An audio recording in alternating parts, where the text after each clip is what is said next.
Film की कहानी 1920 के भारत का है, जहां अंग्रेज और जमींदारों का राज चल रहा था। गांव का जमींदार गांव वालों के ऊपर बहुत अत्याचार और बेरहमी से पेश आता था। उसी गांव में एक परिवार रहता है, जहां गोविंद नाम का एक लड़का रहता है, जो बहुत ही गरीब है और अपने पापा के साथ मिलकर जमींदार के घोड़ों को नहलाना और खाना देने का काम करता है।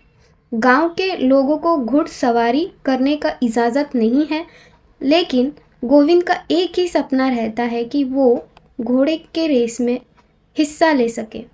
एक बार गोविंद घोड़े को नहलाते नहलाते घोड़े के ऊपर सवार हो जाता है, जो जमींदार की बेटी जानकी का घोड़ा रहता है। ये बात जमींदार को पता चल जाता है और जमींदार गोविंद को बहुत मारता है, लेकिन गोविंद को ये लगता है कि उसकी शिकायत जानकी ने अपने पापा यानी जमींदार से की है।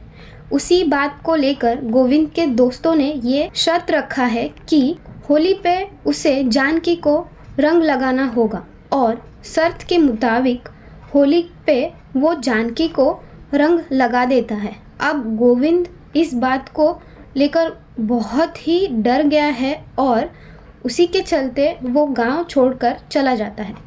जाते जाते उसकी मुलाकात बागी विक्रम सिंह से होती है, जिसको लोग डाकू विक्रम सिंह भी बोलते हैं, जिसके पास आज़ाद नाम का बहुत ही शानदार घोड़ा रहता है, जो सिर्फ विक्रम सिंह का ही सुनता है। आज़ाद बहुत ही वफादार है, लेकिन विक्रम सिंह पहले डाकू नहीं था।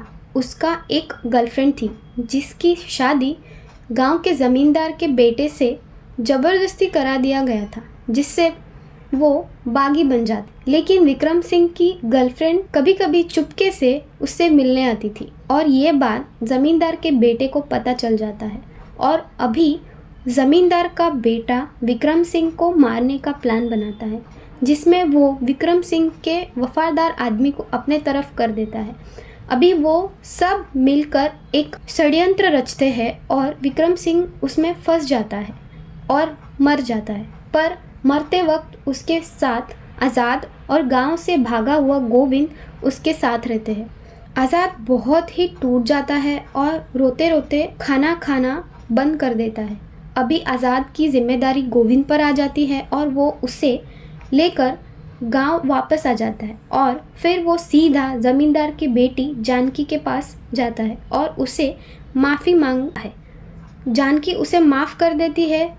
यहाँ से दोनों की दोस्ती बढ़ जाती है, जो धीरे धीरे प्यार में बदलने वाली है। दूसरी तरफ गोविंद आज़ाद को लेकर अपने घर चला जाता है, जहाँ उससे पिताजी उसे ये समझाते हैं कि अगर ज़मींदार को ये पता चल गया कि हमारे पास एक शानदार घोड़ा है, वो हमें कभी माफ़ नहीं करेंगे। अभी गोविंद आज़ाद को लेकर वहाँ जाता है, जहाँ विक्रम सिंह के गुरुजी रहते हैं। अब गोविंद आज़ाद का देखभाल वहाँ पर कर रहा है, लेकिन किसी तरह ज़मींदार को ये पता चल जाता है कि विक्रम सिंह का घोड़ा अब गोविंद के पास है, जिस बात को लेकर ज़मींदार गोविंद के पिताजी से यह कहते हैं कि घोड़ा को हमारे हवाले कर दो। इस बात को लेकर गांव में पंचायत बैठती है, जहाँ पे गोविंद आज़ाद को देने के लिए इनकार कर देता है और वो ये बात रखता है कि आने वाले घोड़े के रेस में हिस्सा लेना चाहता है और वो ये दावा करता है कि वो ये रेस में जीत कर दिखाएगा। इस बात को लेकर गांव वाले अभी खुश हो जाते हैं और ज़मींदार के पास जाते हैं और एक शर्त रखते हैं कि अगर ये रेस में गोविंद जीत जाता है तो वो उनका सारा कर्जा माफ़ कर देंगे, और यदि ये रेस गोविंद हार जाता है तो वो ज़िंदगी भर उनके नौकर बन के रहने के लिए तैयार है। ज़मींदार उनका शर्त मान लेता है, लेकिन ज़मींदार भी कम नहीं था, वो बहुत चालाक था और वो आज़ाद को किडनैप कर लेता है और ये सारी बातें जानकी को पता रहती है और वो जाकर गोविंद को बता देता है कि वो घोड़ा कहाँ पे रखा गया है। अब गोविंद आज़ाद को बचाने के लिए चला जाता है।